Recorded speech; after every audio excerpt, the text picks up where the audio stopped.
자, 벌써 6월 말 장마가 아직 시작된 건 아니죠? 네. 작년에는 장마랄 것도 없이 6월, 7월 두 달 내내 비가 내렸더라고요.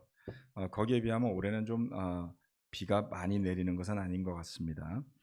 자, 오늘은 지난 주일날 못다한 설교 두 번째 포인트 나눠드리도록 하겠습니다. 오는 주일날 대가족 예배 때 제가 또 설교를 해야 되는데 그때는 다 같이 모이는 예배라서 좀 더 알아듣기 쉽고 편안한 설교를 해야 되기 때문에 부득불 오늘 이 내용을 전하도록 하겠습니다.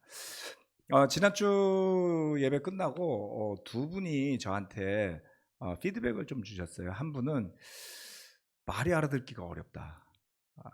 이런 피드백을 주셨고요. 의미가 있는 것 같아요. 또 한 분은 뭐라 그랬냐면 제가 크로스오버 예배 때 이 설교를 할 때 뭔 이야기인지 알아듣기 어려웠는데 두 번째 들으니까 좀 더 이해가 되더라. 이런 반응이었습니다. 여러분 어떠셨나요? 뭐 내용이 모를 건 없는데 이게 좀 뭐라 그럴까 물질적이고 이런 내용이 아니잖아요. 그래서 좀 사실은 좀 어려울 수도 있었겠다 이런 생각은 합니다. 또 우리가 늘상 이야기했던 내용이 아니기도 하지요. 그런데 아주 중요한 내용입니다. 크로스오버 예배에서 지난 5월 달에 우리 다 MT 갔을 때 했던 설교예요. 사실은 이게 제가 젊은 친구들을 위해 준비한 설교였어요. 예. 제자로 산다라는 게 뭔지 젊은 친구들이 이해하기가 힘들다는 거예요. 더 이해하기 어렵게 만든 것 같은 느낌이 들어서 미안하긴 한데 영적인 가치를 생각하지 않으면 내가 예수님 믿고 제자로 사는 게 교회 나오고 뭐 죄 짓지 말아야 되고 힘들게 사는 거 아니야? 세상 살기도 힘들어 죽겠는데 내가 이렇게 헌신하고 힘들게 살아야 돼? 이런 생각이 안 들면 오히려 이상하겠죠. 예. 그래서 맞다.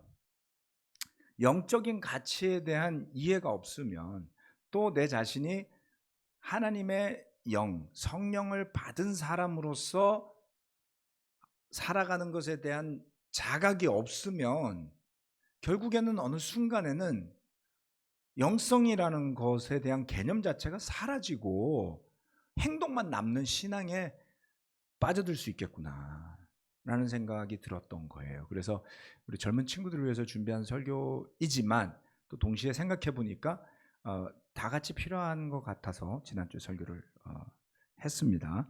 자, 그래서 영적인 제자로 산다는 것의 의미를 고린도전서 2장 말씀을 중심으로 지난 주일날 좀 풀어봤죠. 네, 하나님께서 은혜를 주신 선물을 알아야 합니다.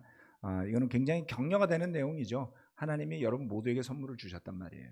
그 선물 찾으면 충분히 감사할 수 있고 만족할 수 있고 그것을 통해서 교회에 기여할 수 있는데 왜 우리는 역할에 대한 문제로 갈등하고 고민할까? 그것은 전혀 하나님의 뜻에 부합한다고 볼 수 없지 않나요? 결국 하나님이 주신 선물에 대한 무지 그리고 그 대신에 교회 구조 안에서 인도자의 편이나 호불호에 따라서 마치 어떤 지위가 주어지는 것 같은 그런 일이 실제로 있었는지 없었는지 저는 잘 모르겠지만 그런 비슷한 불평을 들은 적은 있어요. 예. 왜 그런 일이 생겼을까라고 생각해 보면 저는 결국 여기에 답이 있다고 보는 겁니다. 그런 인도자가 있었을 것 같아요. 제가 최근 한 10년, 20년 사이에 교회 안에서 벌어진 일들로 봤을 때 어떤 사람은 분명 자신의 지위를 통해서 자기하고 편하고 친하고 입맛에 맞는 사람한테 역할을 막 주고 그랬을 수도 있겠다 싶더라고요. 그러니까 그런 불평도 나왔겠죠. 그러는 목회자나 뭐 교회 리더나 또 하나님의 선물에는 관심 없고 거기에만 오로지 초점이 맞춰져 있는 멤버나 피장파장 아니겠습니까, 여러분? 네. 그럼 안 되죠. 우리가 하나님의 백성이고 하나님이 예수님의 피로서 세워주신 예수님을 주님으로 모시는 교회인데, 그렇죠? 그런데 어느 틈엔가 그 예수님의 자리에 교회 리더가 올라가 있으면 어떻게 되겠습니까? 그 리더도 망하고 그렇게 바라보는 멤버도 같이 망하는 거예요. 그래서 이스라엘 역사를 보면 나라가 망할 때는 백성과 지도자가 같이 죄질 때 망해요. 지도자가 죄를 지면요, 지도자가 벌을 받고 백성 일부가 피해를 입습니다. 백성이 죄를 짓잖아요. 백성들이 벌을 받아요. 근데 지도자와 백성이 공이 죄를 지면요, 그리고 회개 안 하면 망해요. 네, 굉장히 심플한 거죠. 그래서 우리가 교회 지도자들이 됐건 멤버가 됐건 형제자매들이 됐건 대부분 사실은 역할을 다 하고 계시잖아요. 그래서 그런 개념에서 좀 벗어나서 각 사람이 하나님께서 은혜를 주신 선물을 통해 섬기는 것이다라고 생각하면 세상적인 관점으로 서로를 바라보는 시야에서 자유로워지지 않겠는가. 그렇다면 내가 하고자 하는 역할 또는 내가 지금 하고 있는 것이 과연 하나님께서 나에게 주신 선물에 부합한가 그렇지 않은가가 중요해지는 거죠. 그러면 하나님의 뜻이 중요한 것이지 리더의 뜻이 중요하지는 않게 되겠죠. 그것이 리더도 죽이고 멤버도 죽이더라. 위험한 거죠. 네. 그래서 우리는 이 부분을 좀 이해하고 가자라는 의미가 있었습니다. 자, 두 번째 포인트는요, 오늘 이야기할 건데요, 영적인 분별력에 관한 것입니다. 신령한 눈이 있어야지 돼요. 고린도전서 2장 14절로 15절 말씀. 그러나 자연에 속한 사람은 하나님의 영에 속한 일들을 받아들이지 아니합니다. 그런 사람에게는 이런 일들이 어리석은 일이며 그는 이런 일들을 이해할 수 없습니다. 이런 일들은 영적으로만 분별되기 때문입니다. 신령한 사람은 모든 것을 판단하나 자기는 아무에게서도 판단을 받지 않습니다. 누가 주님의 마음을 알았습니까? 누가 그분을 가르치겠습니까? 그러나 우리는 그리스도의 마음을 가지고 있습니다. 강력한 표현이 들어있어요. 자기는 모든 것을 판단하는데 자기는 판단받지 않는 사람이 될 수 있다는 거예요. 와, 이런 거야말로 진짜 지존 아니에요? 지존이라는 단어가 옛날에 있었던 단어인데 요즘 안 쓰나? 수빈이 요즘은 그런 거 안 쓰나? 요즘은 최고 이런 걸 뭐라 그러지? 뭐 그런 거 없어요? 지존이에요? 킹이에요? 뭐 킹짱 왕 뭐 이런 거예요? 자, 아무튼 시대마다 다른 표현은 있는데 와, 대단하지 않아요? 신령한 사람이라고 말한 스피리추얼 영적인 사람은 모든 걸 판단하는데 자기는 아무한테도 판단을 받지 않는데 나 이 사람 되고 싶은데 이러면 망하는 겁니다. 이 말의 의미를 모르는 거예요. 뭐라 그랬습니까? 영적으로만 분별되는 일이 있다는 거예요. 자연에 속한 사람은 영적인 눈으로만 분별할 수 있는 일을 이해할 수 없다 그랬어요. 신령한, 그 단어는 영적이라는 뜻입니다. 스피리추얼한 눈을 가지고 있는 사람은 자연에 속한 사람이 보지 못하고 자연에 속한 사람이 분별하지 못하는 것을 분별하고 산다.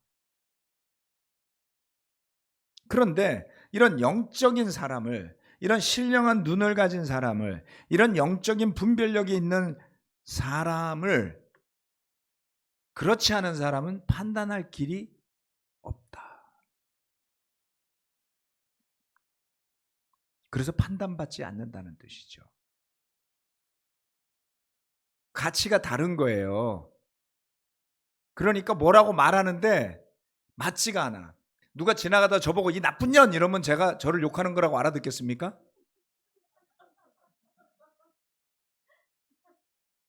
저 아니잖아요. 제가 욕한 거 아닙니다, 여러분. 누가 저한테 막 저하고 아무 상관없는 욕을 막 해요. 그 상처받을 이유가 없잖아요. 딴소리를 하는 거거든요.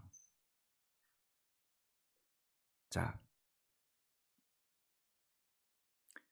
이것이야말로 이 세상살이에서 우리가 다른 사람, 믿음의 사람으로 살 수 있는 가장 큰 포인트이자 비결이다라고 저는 봅니다. 이 의미를 이해하는 것이 굉장히 어려웠어요. 뭐가 영적인 거지? 뭐 목사만 영적인가요? 뭐 옛날에 뭐 월섹터 리더면 영적인가요? 그랬던 적이 있어요. 그냥 교회 인도자면 뭐 다 영적일 것 같고 다 그럴 것 같고 그냥 다 믿어주고 우리 순수했었죠. 시간이 많이 흘렀습니다. 정말 그렇던가요? 그러기를 원했고 바랬는지는 몰라요. 그런데 다 사람 나름이더라는 거죠. 장로라고 다 같은 장로가 아니고, 목사라고 다 같은 목사도 아니고, 교사라고 다 같은 교사도 아니다라는 것을 시간이 흐르면서 점점 알게 되게 되죠. 그러면 어떤 사람이 그러한 영적인 분별력이 있는 사람일까요? 제자로 사는 삶이라는 것을 정의하는 데 있어서 우리는 이 부분에 대해서 분명 소홀했습니다. 여러분이 소홀하지 않았다면 저는 소홀했다라고 말할 수 있어요. 왜냐하면 제가 이과거든요. 문과적 성향을 가진 이과생, 이렇게 보는 게 맞습니다. 문학을 좋아하지만 문과 과목을 싫어했던, 게을러서 암기 과목을 싫어했던, 그래서 그런지 성향상 그런지 모르지만 저는 결과가 있는 걸 좋아해요. 뜬구름 잡기식의 말, 물론 개념적인 것도 좋아하긴 하지만, 글쎄요, 삶에서는 인과관계가 있는 게 맞고요, 계산해서 떨어지는 게 속 편하지 않나요? 그래서 애매모호한 거를 저는 굉장히 싫어했어요. 그래서 제 설교에 대한 평을 하는 사람들 중에 그냥 설교가 시원하다 이랬던 사람들이 있어요. 말이 된다. 그러니까 논리에 맞추는 설교를 하려고 노력했던 거예요. 성향상 그랬던 거죠. 그리고 우리 교회는 결과물을 굉장히 중요시했어요.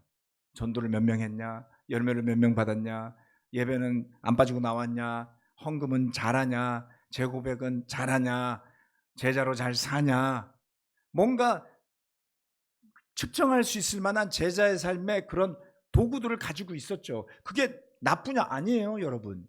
저는 나쁘다고 생각하지 않습니다. 왜요? 말씀을 많이 보는 것도 나쁜 행동이 아니고요, 전도를 많이 하는 것도 나쁜 게 아니잖아요. 많은 사람들 구원받는 것도 나쁜 게 아니고요, 심지어는 교회가 숫자적으로 성장하는 건 더더군다나 나쁜 것이 아니겠죠. 그런데 그것을 우리가 어떻게 쓰느냐에 따라 달라진다라는 겁니다. 그것의 주체와 그 주된 원동력을 뭐로 보느냐에 따라서 달라진다라는 겁니다. 그래서 제자의 삶을 눈에 보이고 손에 만져지고 숫자화할 수 있고 도표화할 수 있는 것을 중심으로 살아온 결과들을 지난 20년간 우리는 치러왔던 거예요. 그게 뭔지도 모르거나 막연하게 열심히만 하면 된다라고 생각하는 분들이 있을 수도 있습니다. 저는 더 이상 그렇게 생각하지 않습니다. 많은 반성, 지난 20년간 반복되어졌던 여러 가지 우리 모습들 가운데 도대체 뭐를 놓쳤을까? 하나님은 우리에게 뭐를 보라고 하셨을까를 끊임없이 20년을 저는 질문했거든요. 놀랍게도 그 답을 하나님이 해주고 계시는 것을 저는 느낍니다. 자, 교회가 세상과 다를 수 있는 힘이 어디서 나올까요? 제가 지난주 주일날 설교하면서 말미에 이런 질문을 던졌었죠. 사도 바울은 어떻게 그렇게 성공적인 선교를 할 수 있었을까? 돈이 많았던 것도 아니고 잘생겼던 것도 아닌 것 같아요. 바울 영화 보러 갔더니 바울은 대머리더라고요. 그리고 코는 매부리 코더라고요. 그죠? 율브린너는 대머리라도 멋지게 생기긴 했지. 바울은 직접 보면 별 볼품 없다고 자기 스스로 이야기했어요. 겸손한 이야기였을까요? 그러면 바울은 도대체 무슨 매력으로 복음을 전할 수 있었던 걸까요? 그의 영향력은, 그의 힘은 어디서 나왔을까? 궁금해지기 시작을 했어요, 여러분. 왜요? 우리가 너무 제자를 삼고 싶잖아요. 그런데 그게 어렵잖아요. 놀랍게도요, 제가 세례받고 난 다음에 그렇게 그 전에 교회 다니면서 전도해도 안 되던 전도가 막 되기 시작을 했어요. 기적 같았어요. 부르는 사람마다 교회 와. 어떻게 그럴 수 있었지? 자, 그것은 저의 인성에서 비롯된 것이 아니었을 겁니다. 성령의 비추임을 받아서 그 성령의 힘을 입어서 교회와 교제하고 예배드리고 변화되어진 그 삶에서 나타나는 어떤 빛 같은 아우라 같은 게 있는 것 같아요. 그리고 저는 인식을 하건 말건 그러한 너무나 기쁘고 즐거운 마음으로 초대를 했더니 그냥 와요. 신기하죠. 그래서 제가 너무 애써서 사람들을 교회 데리고 왔다라는 느낌은 없습니다. 근데 많은 사람들이 왔고 많은 사람들이 세례받았고 또 많은 사람들이 떠나가기도 했죠. 돌이켜보면 영향력의 근원은 저라는 사람 자신이 아니었다는 것만은 분명하죠. 자, 한번 생각해 봅시다. 교회가 100명, 200명 숫자가 늘어나면 늘어날수록 교회 안에는 다양한 사람이 모이지 않을까요? 그렇게 다양하게 모인 사람들이 있는 교회가 세상, 즉 자연에 속한 사람들과 그 모임과 다를 바가 없다면 교회로 왜 모여야 될까요? 자연인들의 모임과 다른 영적인 눈을 가진 사람들이 모이는 교회는 어떤 곳인가요? 한 가지는 저는 분명히 이야기할 수 있어요. 자기 뜻이 아니라 하나님의 뜻과 하나님의 영이 중심인 제자의 삶을 깨달아서 아는 사람. 나 이렇게 살 거야 보다는 하나님의 뜻이 무엇인지 궁금해할 줄 아는 사람들이에요. 말씀을 통해서, 묵상을 통해서, 기도를 통해서, 교제를 통해서 내 뜻을 관철시키려고 제자로 삽니까? 아니면 하나님께서 주변 사람들을 통해서 어떤 상황을 통해서 우리를 일깨워 주시고 우리를 어딘가로 이끌어 주시기 위한 그 이끌림을 기다리는 마음으로 살아가는 겁니까? 그것을 깨달아서 아는 사람들. 첫 번째 포인트에서 이야기했죠. 하나님이 은혜로 주신 선물이 뭔지 아는 사람들. 자기가 받은 선물이 감사한 사람들. 그래서 다른 사람의 선물도 존중할 줄 아는 사람들이요. 탐내는 게 아니라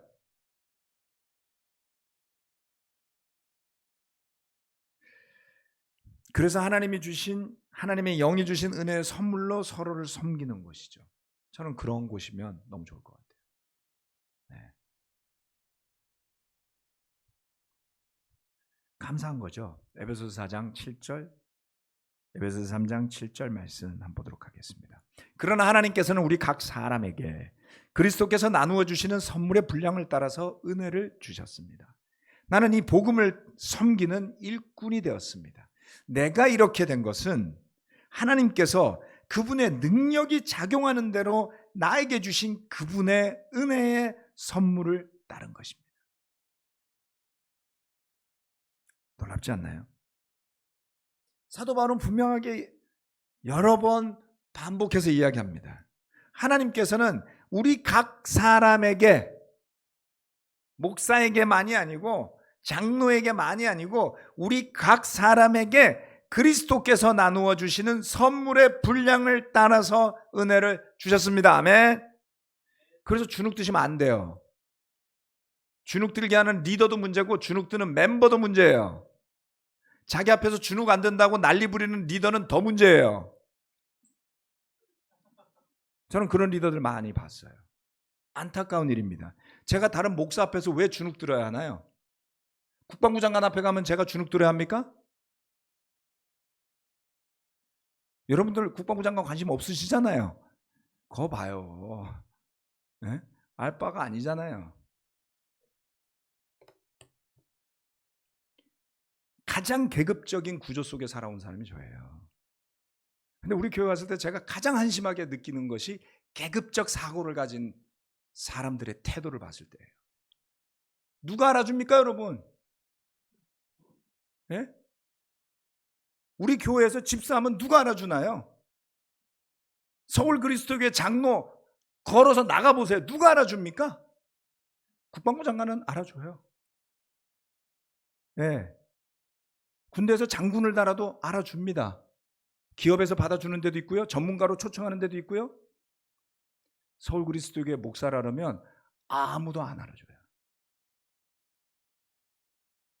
그럼 ICOC 교회 목사 누가 알아줍니까?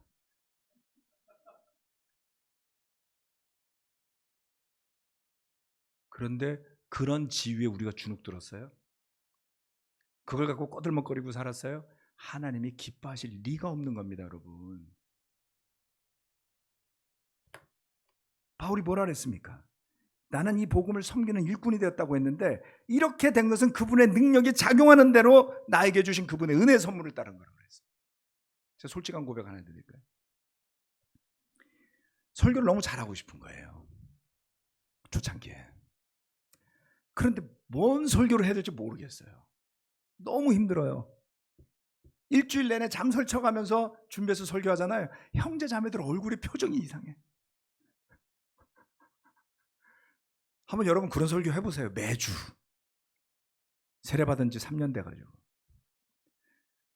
앞에 앉아있는 사람들은 세례받은 지 6개월, 1년도 안 된 사람들 한 3, 40명 쫙 앉아있고 세례받은 지 3년 된 형제가 매주 설교를 하는 거예요. 피차 고생하지 않았겠습니까? 너무 잘하고 싶은데 뭐가 뭔지 모르겠더라고요. 그런데 하나님이 어떤 때 뭔가 전해야 할 말씀을 주실 때가 있어요. 너무 기쁘죠. 설교도 되게 잘하고 싶고 목사로서 인정도 받고 싶고 그러지 않겠어요? 그런 생각 없으면 글쎄요. 저는 그런 생각이 있었습니다. 잘하고 싶었어요. 근데 그게 잘못됐다는 걸 깨닫기 시작했어요. 하나님이 주신 은혜를 넘어서서만큼 할 수는 없잖아요. 그렇지 않아요? 결국 저에게 주신 그 선물 은사에 맞게 섬길 때 제가 기쁘고, 그것을 넘어서서까지 행동하지 않으려고 하는 분수도 알 수 있지 않을까요?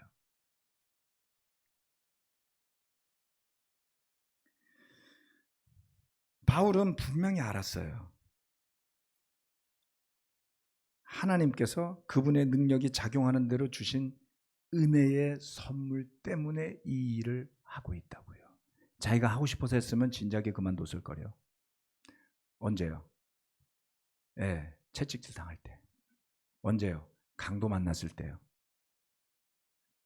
여러분 휴가 가가지고 강도 만나면 계속 놀고 싶을까요?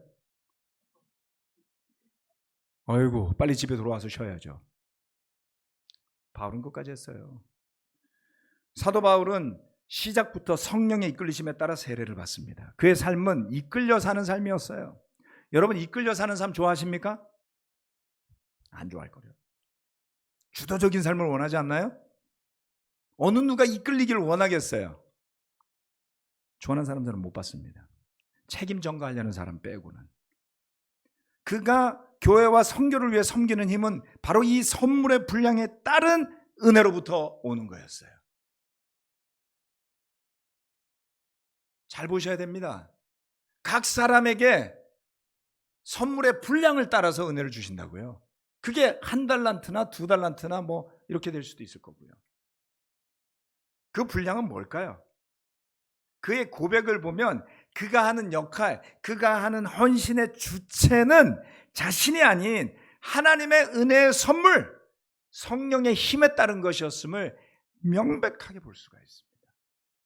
그리고 그는 바리새파의 지도자적 위치를 영위했던 당신은 자신의 노력으로 했다고 그랬어요. 율법주의였다고요. 지금은 그렇게 살지 않는다고 그랬어요. 우리는 그 말의 의미를 모른 채 너무 오랜 시간을 애쓰면서 살아온 것 아닐까요? 그나마 지금이라도 저는 깨닫게 된 게 너무나 감사해요. 왜요? 열심히 살아봐서 알겠어요. 죽으라고 전도해봐서 알겠어요. 때로는 그런 것들이 자기 일을 쌓는 데 도움이 되지만 종종 뜻대로 되지 않을 때는 보상 심리가 따르고 뭔가가 잘 됐을 때는 우쭐한 오만함으로 나아가게 되고 사람들이 내 말을 안 듣는 것 같으면 무시받는다고 열받아 하는 자연인인 거죠.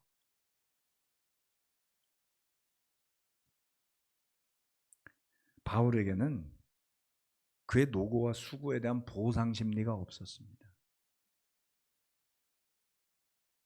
보상 심리가 없었죠. 봅시다. 사도행전 13장 1절로 3절 말씀.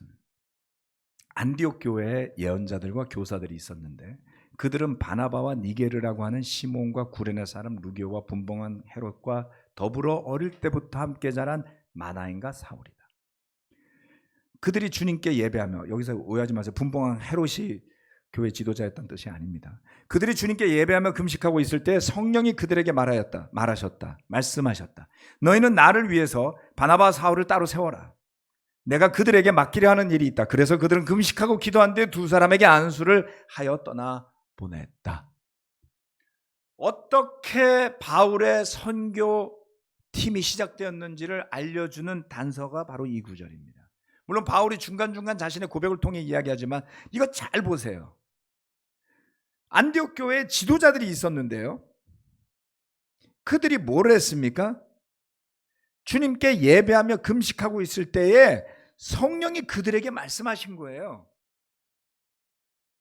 바울과 바나바가, 여기서는 사울이었지만 이 당시에는 바나바와 사울이 간절히 선교를 하고 싶어 합니다. 어떻게 하면 좋겠습니까? 라고 기도한 게 아니었다고요. 그들은, 바나바와 사울은 예루살렘에서 안디옥 교회를 위해서 보내준 사람들이었잖아요. 그러면 안디옥 교회를 어떻게 하면 더 잘할까가 그들의 초점이 아니었을까요? 그런데 성령님은 바나바와 사울을 따로 세워서 내가 맡기라는 일을 하라고 했던 거예요. 하나님의 영에 속한 일들에 초점을 맞추고 살고 있을 때 들려왔던 성령의 목소리에 순종했을 뿐이다. 그리고 아주 쿨하게 그들은 금식하고 기도한 다음 안수해서 두 사람을 떠나 보낸 겁니다. 선교의 여행에 대한 바울의 태도 어떻습니까?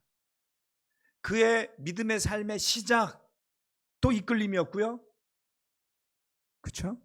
하나님이 그의 주변에 있는 사람들을 통해서, 바나바를 통해서 집거하고 있던 사울을 다시 끄집어내 왔잖아요.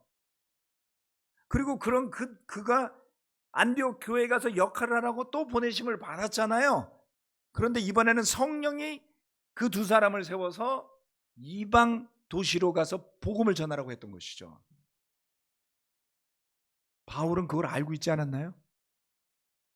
제가요, 전략가거든요.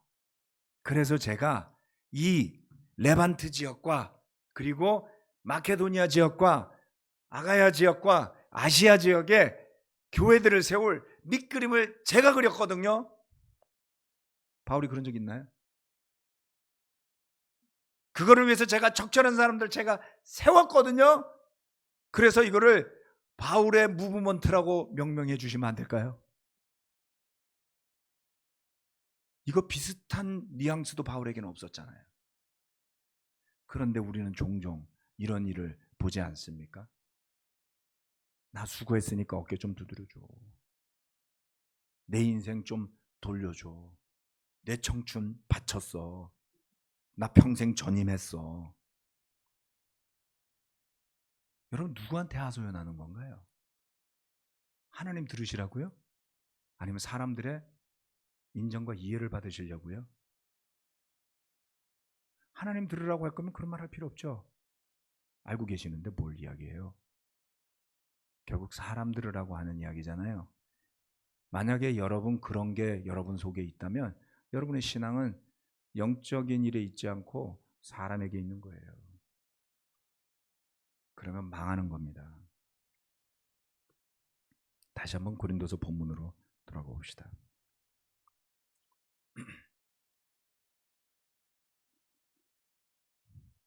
영적인 분별력이 있는 사람은 하나님의 영에 속한 일들을 받아들이고 살 수 있습니다. 무엇 때문인가요? 자연에 속한 사람과 달리 영적인 일을 분별하는 힘을 가진 사람은 기준이 있어요. 자연인의 기준은 그때그때 달라집니다.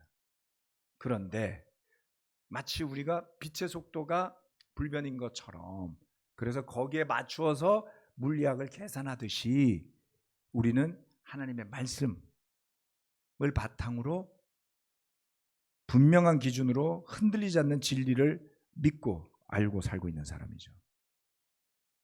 그 사람의 능력 때문이 아니라 진리 그 자체, 하나님의 살아있는 말씀의 능력 때문에 이 일이 가능하게 되죠. 그리고 성령님이 주신 힘으로 말씀을 가지고 분별해서 자기가 무엇을 하고 살아야 될지, 무엇이 하나님의 뜻에 맞는지를 분별하기 위해서 노력하죠. 무엇을 하면 안 됐는지도 분별하죠.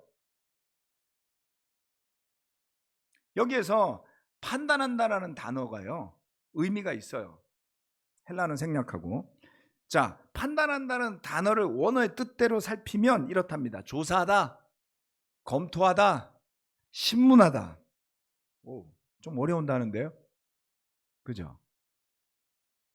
신령한 사람, 영적인 사람은 모든 것을 조사해보고 검토해보고 알아차릴 수 있다 그랬어요. 네. 결국 고린도전서 2장을 다 살펴보면요, 이 2장 15절 말씀은 하나님의 영에 속한 일을 분별할 줄 아는 사람을 묘사한 것이다. 조금 전에 제가 설명드린 부분을 부연 설명하는 겁니다. 그래서 세상에 속한 영을 가지고 하나님의 영에 속한 일을 분별하려고 하면 자꾸 말이 안 맞아 들어갈 것이다. 따라서 하나님의 영에 이끌리는 삶을 제대로 살아가는 사람은 하나님의 영에 대한 이해의 깊이가 없거나 믿음이 없는 사람의 판단에 자신을 내맡기지 않아도 된다는 거예요. 믿음 없는 사람들이 아무 생각 없이 내뱉은 말로 상처받고 자기 믿음을 흔들리게 하는 그런 일은 하지 마세요. 저는 조언을 구하지만 아무 조언이나 받아들이지 않습니다. 제가 가끔 그런 이야기 했죠. 우리 교회에서 장로 훈련을 받는 분들이 있다면 적어도 저에게 어떤 울림을 줄 수 있는 장로들이기를 저는 바라요. 장로라는 타이틀을 갖고 있다 그래서 그냥 아무나 와서 서울 그리스도 교회에 와서 행세하게 한다? 저는 그럴 생각 없어요. 오만한 건가요? 그렇게 볼 수도 있습니다. 적어도 저에게 어떤 울림을 줄 만한 영성 있는 사람이기를 저는 원해요. 참철교회 아무나 와서 설교하기를 저는 원하지 않습니다. 적어도 작년 올해 지나면서 저는 바뀌었어요. 우리 안에 장사꾼 같은 사람들이 너무 많아졌구나. 그거를 분별하려고 하면 분별할 수 있었겠지만 형제라는 이유로 다 오픈했었어요. 그 결과 대가를 얼마나 치렀나요? 저는 이제는 주의할 생각입니다. 우리 형제들 중에 신뢰할 만한 사람들이 이 자리에서 설교할 때 제가 들어도 감명이 있어요. 근데 어떤 사람은 약장수 같아요. 뭐죠? 하나님의 영에 속한 일에 관심 없으면 그렇게 되는 거 아닌가요? 조금 어려운 이야기입니다. 조금 비판적인 이야기입니다. 그런데 이것을 우리 스스로에 대한 자성의 소리로 이해해 주시길 저는 바랍니다. 그래서 영적인 삶에 관심과 마음을 두고 사는 여러분들이 되신다면 세상 사람들의 말에 휘둘리지 마세요. 동창 모임에 나갔는데 명품 안 들고 있다고 우습게 생각하는 사람들의 말에 휘둘려서 나도 사야지 이러지 말고 좋아서 사시면 돼요. 명품은 잘못이 없거든요. 네.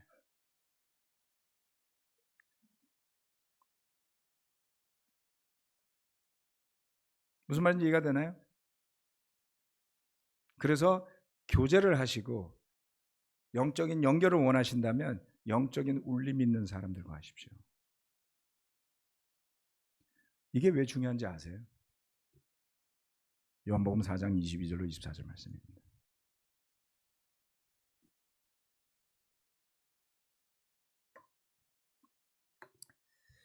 너희는 너희가 알지 못하는 것을 예배하고 우리는 우리가 아는 분을 예배한다. 구원은 유대 사람들에게서 나기 때문이다. 참되게 예배를 드리는 사람들이 영과 진리로 아버지께 예배를 드릴 때가 온다. 지금이 바로 그 때이다. 아버지께서는 이렇게 예배를 드리는 사람들을 찾으신다. 하나님은 영이시다. 그러므로 하나님께 예배를 드리는 사람은 영과 진리로 예배를 드려야 한다. 영이 없는데 뭘로 예배를 드리나요?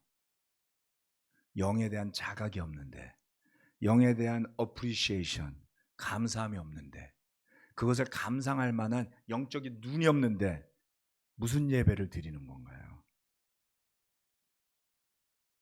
까딱 잘못하면 설교 품평회 하다가 예배가 끝날 수도 있는 겁니다. 저는 설교를 진정성으로 봅니다. 믿음의 진정성이요. 왜 우리가 성찬 쉐어링 들을 때 하나의 간증 시간 같은 거잖아요. 때로는 막 마음에 울림이 있지 않아요? 달변가가 아닌데도 뭐예요? 진정성이잖아요. 그 진정, 그게 영이죠. 그렇죠? 이 말씀 잘 보세요. 바울이 설명했던 그 구절들과 좀 일맥상통하지 않나요? 어떤 사람들은 알지 못하는 것을 예배하고 산다 그랬어요. 그 어떤 사람, 여기서는 사마리아인들이었습니다. 너희가 알지 못하는 것을 예배해. 굉장히 어펜딩하는 말이죠. 상처 주는 말이죠. 그리고 구원은 유대 사람에게서나, 이게 유대인들에 대한 자부심이 아니에요. 그냥 창세기부터 내려온 하나님의 섭리와 계획에 따른 거라는 거예요. 그렇죠? 그 유대 사람들이 예수님 십자가에 못 박았는데요. 자, 그래서 참되게 예배드리는 사람은 영과 진리로 예배를 드려야 하는 것이죠. 하나님은 영이시기 때문이라 그랬어요. 그래서 물질로 교회를 이해하면, 우리가 물질로 서로를 바라보면, 물질로 하나님을 바라보면 망하는 겁니다. 거기에는 답이 없습니다. 우리는 물질이 필요하지만 그 물질을 영이신 하나님이 창조하신 세계 속에서 받았다고 봐야 되지 않나요? 그게 성경이 가르치는 진리잖아요. 그래서 물질을 넘어선 영의 세계가 있음을 우리는 믿는 것이죠. 다만 그게 뭔지 자세하게 정의 내리기가 어려운 겁니다. 성경 말씀이 설명한 범위 내에서 주의해서 귀 기울여 들으시고자 해야지 돼요. 상상의 나래는 함부로 펼치지 마십시오. 위험하니까요. 베드로가 그렇게 경고했죠. 말씀을 해석할 때 주의해야 된다고요. 자, 그래서 주의는 다 드렸고요. 자, 하나님은 영이시기 때문에 우리가 모여서 찬양과 기도와 말씀에 귀 기울이는 이 이유는 기분 좋게 하는 설교를 듣고자 함이 아니라, 영이신 하나님 앞에 하나님의 영을 받은 사람들이 그것을 이해하고 그것을 느끼고 그것을 믿는 사람들이 그것으로서 예배드리기 위함이어야 한다. 문장이 좀 어려웠나요? 예수님이 하신 말씀을 조금 부연 설명한 겁니다. 영과 진리로 예배를 드린다. 하나님이 주신 은혜 선물을 받았으면 그 선물은 성령이 주신 은사라고 그랬어요.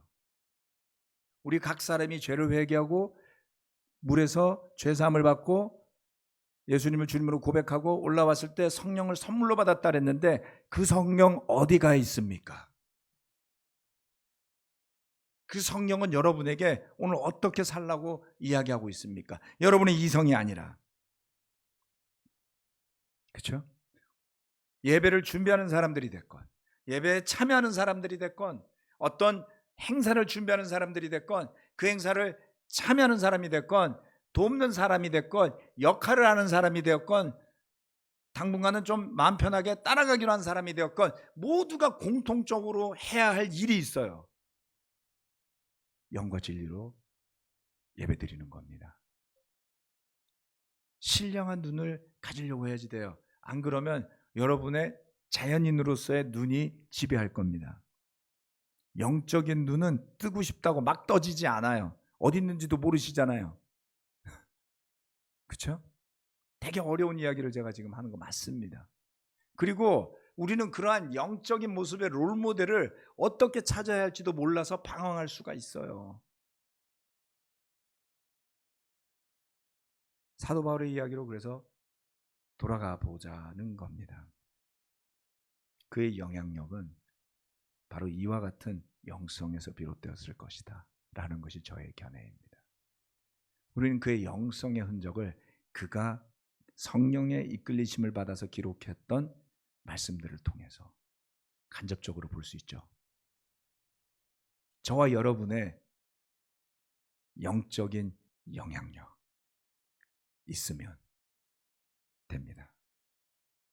영성이 살아있으면 그 영향력이 있기 마련이니까요. 우리는 외모로 전도하지 않습니다. 우리는 돈으로 전도하지 않습니다. 더 나아가서 우리는 노력으로 전도하지 않을 겁니다. 성령님이 뜻하시는 바가 있다면, 성령님이 그 전도의 문을 열어준다면 그 길로 나아갑시다. 그것을 구하는 교회가 되길 바라요. 열심히 전도했더니 지쳤습니다.